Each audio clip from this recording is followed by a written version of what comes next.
All right, so we're going to be finding slopes and intercepts. Now we're going to do this in a couple different ways, okay? Now, I'm going to use the examples to show you how to do some of them because it's just going to be easier that way. So for example, um, the very first, I think it's 4 problems. They want us to find the slope of each line, and you notice how they put dots there, right? Now this might be a little tough for you to take notes on because that means you got to draw everything. Maybe you just might want to watch and then take notes for it a little bit later if you want, or just remember how we did it. But you guys have to remember a couple things about slope. Okay, so before we do problem number 1, I want to remind you about something about slope. Not so much the formula. Okay, I'm just going to write it over here. The idea. Okay, we use the letter M to identify slope. Okay, now there is a formula that we use, y sub 2 minus y sub 1 over x sub 2 minus x sub 1, and that's if they give us 2 points. Okay, they're going to give us 2 points. They'll have an x and a y, each one of them. So I usually say the sub 1 and the sub 2 refers to the first point and the second point. So y sub 2 would be the y value for the second point. Y sub 1 would be the y value for the first point. Okay, x sub 2 would be the x value for the second point. X sub 1 would be the x value for the first point. Okay, that's the way I usually kind of translate it. Okay, there's a different translation mathematically, but that's like the easy way to understand it. The 1 and the 2 basically tells you first or second. Okay, first or second point. Now, that's great if they give me points to find slope, which they are. In this homework assignment, they are going to say, oh, look, here's 2 points. Figure out the slope. But there's another way that we can think of slope. Rise over run. Or, I'm going to change the color right here. In some cases, it's fall over run. Okay? So, just to give you a little bit of a hint for this, we always want to run right. Okay, so you're always going to want to run to the right. When they talk about running, you're moving to the right. Rise and fall means do you go up or down to get to the next point? Okay, so the rise or fall means up or down. Okay, and right now what I mean by the next point is you'll see it. Now we're going to do this like we're reading a book, right? Because we're going from left to right. We always run to the right side. Okay, so let me show you what this looks like on a graph. What I'm about to show you for these next 2 little small examples, that actually are homework problems, is the easiest way to do slope. And it's funny because I actually did, I had my calculus kids do some homework on this, and I told them find the slope of this curve, and they gave them a line and they forgot how to do it. Like, I'm like, this algebra 1, you guys don't remember? They're like, no. And I'm like, remember you used to count? And they're like, oh, the counting way, right? I'm like, yeah, that way. So let me show you. This is how you find slope if they give you a picture. Okay? Now, if you have a line that's going down, so you see how this one's kind of going downwards, right? Your slope is negative. So I'll give you that a little bit of notes right now. If the line is going up, like this one right here, your slope is considered positive. Okay, so we'll remember that as we do the work, and then I'll give you notes for that right now. But let's start from this point, okay? That top left, and we're going to go to the right, okay? We want to get to the next point right here. So let's count. We have to first rise, and then or fall, and then run. So remember, we're going to rise or fall, right? Over run. So to go from the first point to the next point, so from this point right here over to this point, I have to go down, right? I'm going to have to go down. How many times do I have to go down in order to get to that same level of the other point?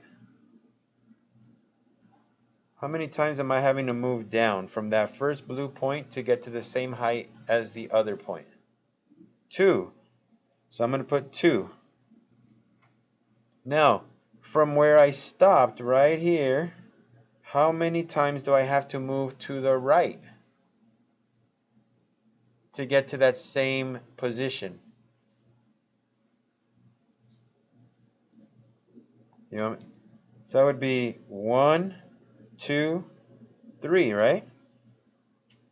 So my slope is 2 over 3, but negative, because since you fell, you went down, so that's considered a negative. Okay, you fell down, so that's negative. You fell down twice, and then you went over 3 times. So your slope would be a negative 2/3. Okay, so if you're moving downwards, your slope is negative. If you're moving upwards, your slope is positive. Let me show you this one right here. I want to go, remember, we're going from left to right, okay? Because you always got to run to the right side, so you got to go left to right.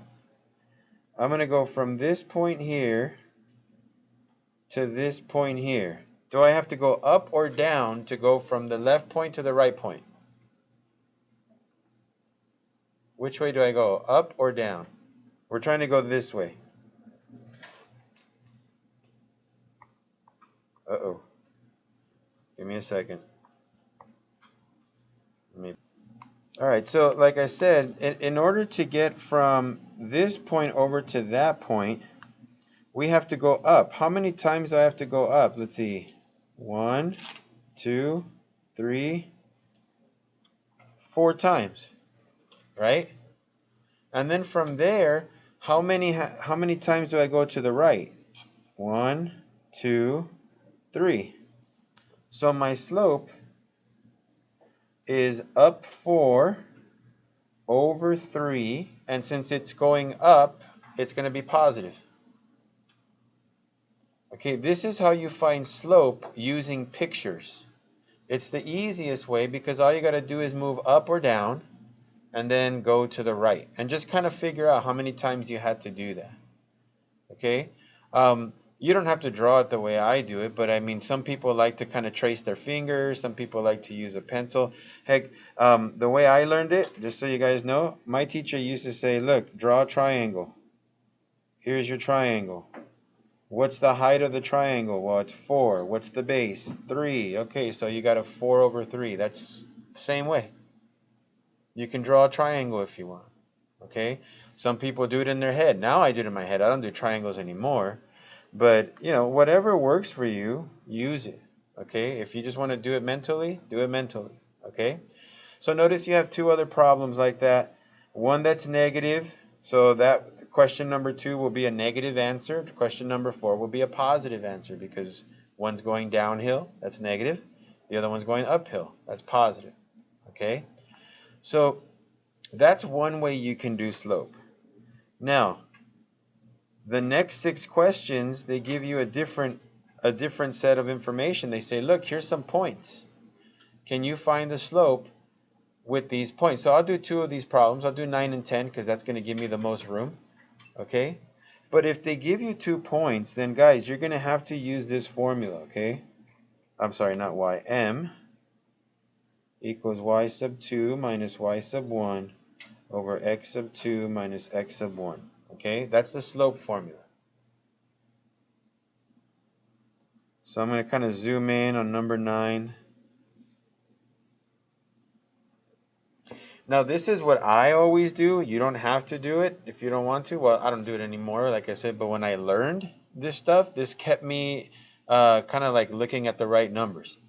I have 2 points for number 9, 2, 7, and then 10, 2. So the first point is 2, 7, so I'm going to call it x1, y1. And then my second point is 10, 2, so I'm going to call that x2, y2. All right, and then all I'm going to do is plug those numbers into the formula and I'm done. Okay, it's not difficult to do, right? We're just going to put m equals to y sub 2. That's a 2 minus y sub 1. That's a 7. So y sub 2 minus y sub 1, that's 2 minus 7. Over x sub 2, that's 10. Minus x sub 1, that's 2. So simplify. 2 minus 7 is a negative 5. 10 minus 2 is an 8. What kind of line is this? Is this line going uphill or downhill? Downhill. How do you know? Because it's negative. Right? The answer for the slope is negative. So it has to be going downhill. If the answer would have been positive, the line would be going uphill. Okay? So, all right. So there's that one. Let's do number 10 because that one has a negative numbers in it, at least one. Okay, so let's look at number 10. Remember, I'm going to put x sub 1, y sub 1 for the first point, x sub 2, y sub 2 for the second point. That way I know which numbers go where. And this one you got to be a little careful because whenever you see negative numbers, you're going to have to put them into the formula. So m equals, now the formula is y2 minus y1. So y2 is 9 minus y1, that's 12. So 9 minus 12 divided by, now x2 is 10 minus x1 is a negative 20. So you got to be kind of careful when you plug it in. You got to make sure you include the fact that it's a negative. Okay? So 9 minus 12, that's a negative 3.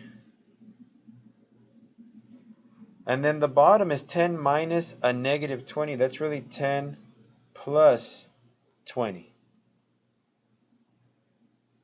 10 plus 20 is 30, so we get the answer of negative 3 over 30, which can be reduced. Okay, what can I reduce 3 over 30 by? By 3, all right. So if I do that, that becomes a negative 1/10. And that would be my answer. Again, this is a line that's going downhill because the slope is negative. If the slope were positive, you'd be going uphill.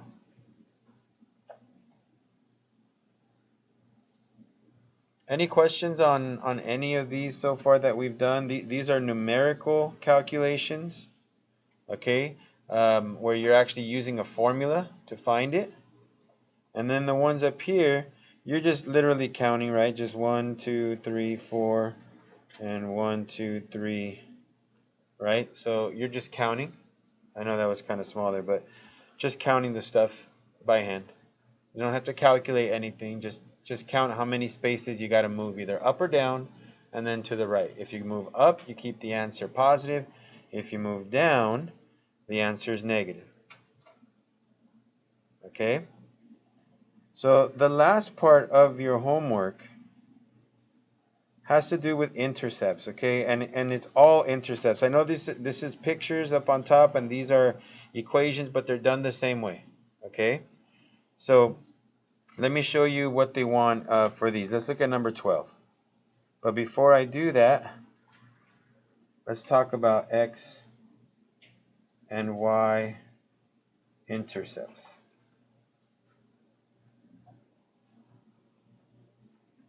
This is where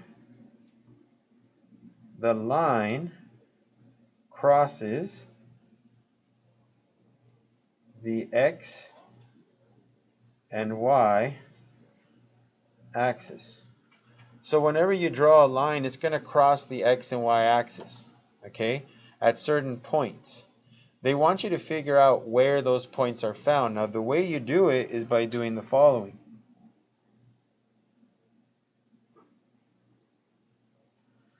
You're going to create a table,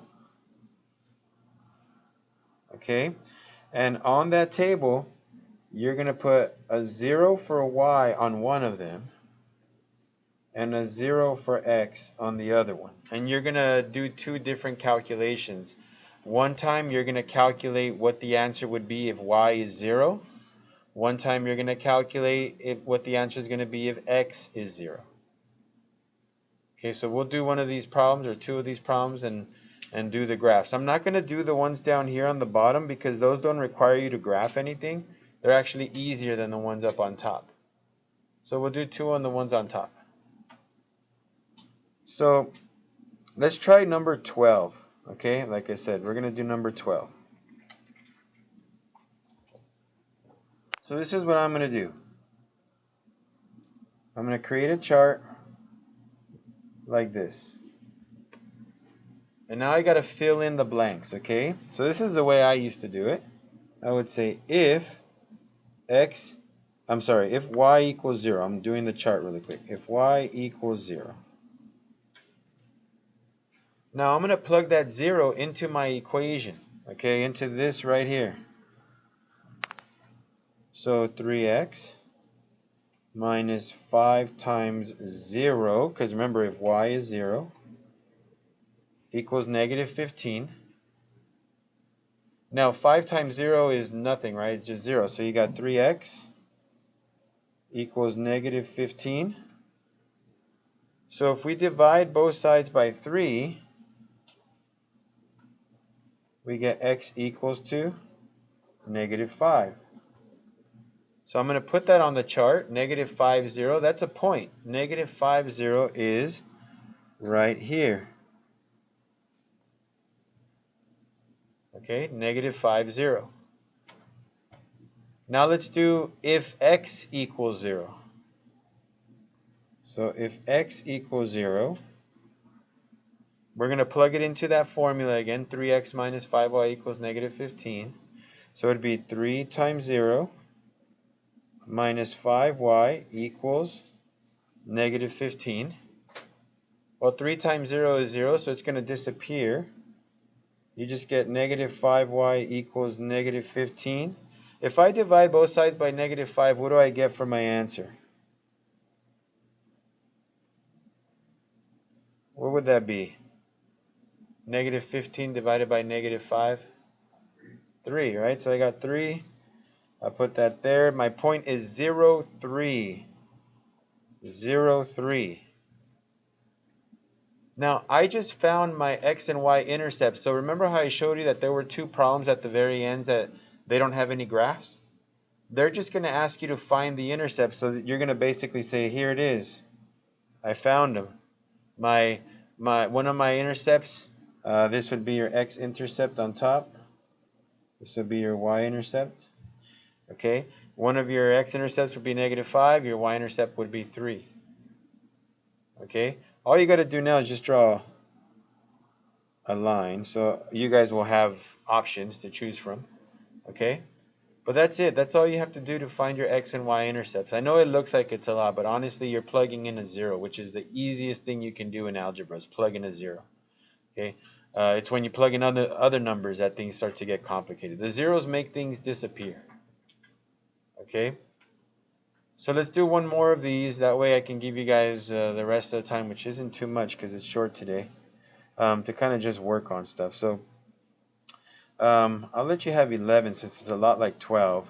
We'll do number 13. So finding the x and y intercepts. Okay, so I'm going to do that. I start off with that little pattern right there. And I'm going to plug in zeros for y. I'm going to plug in zeros for x, okay? So I'll start with y. So if y equals 0,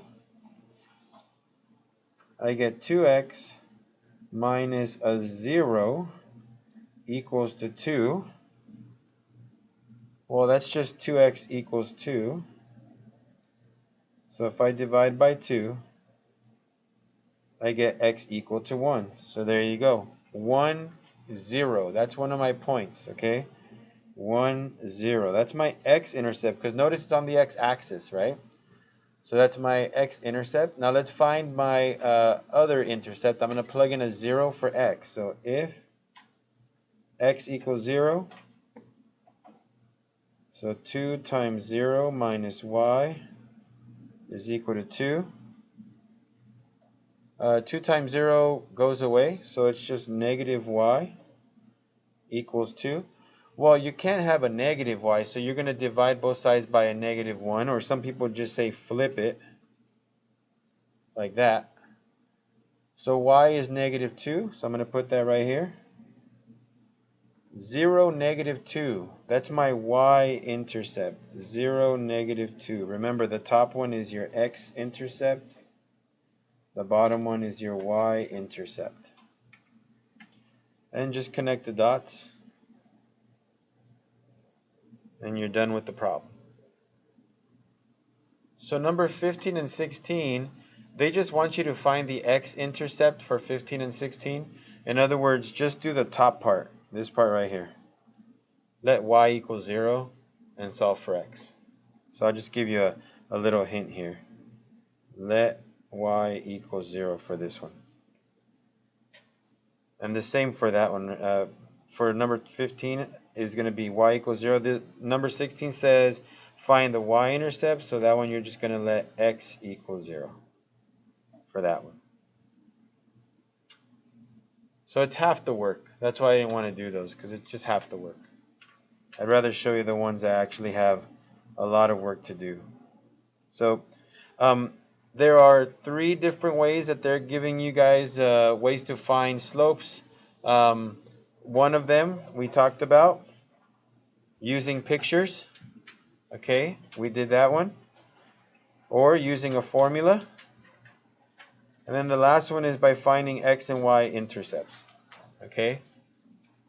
So I'll stop right there. And your homework should already be on CUDA Works by now.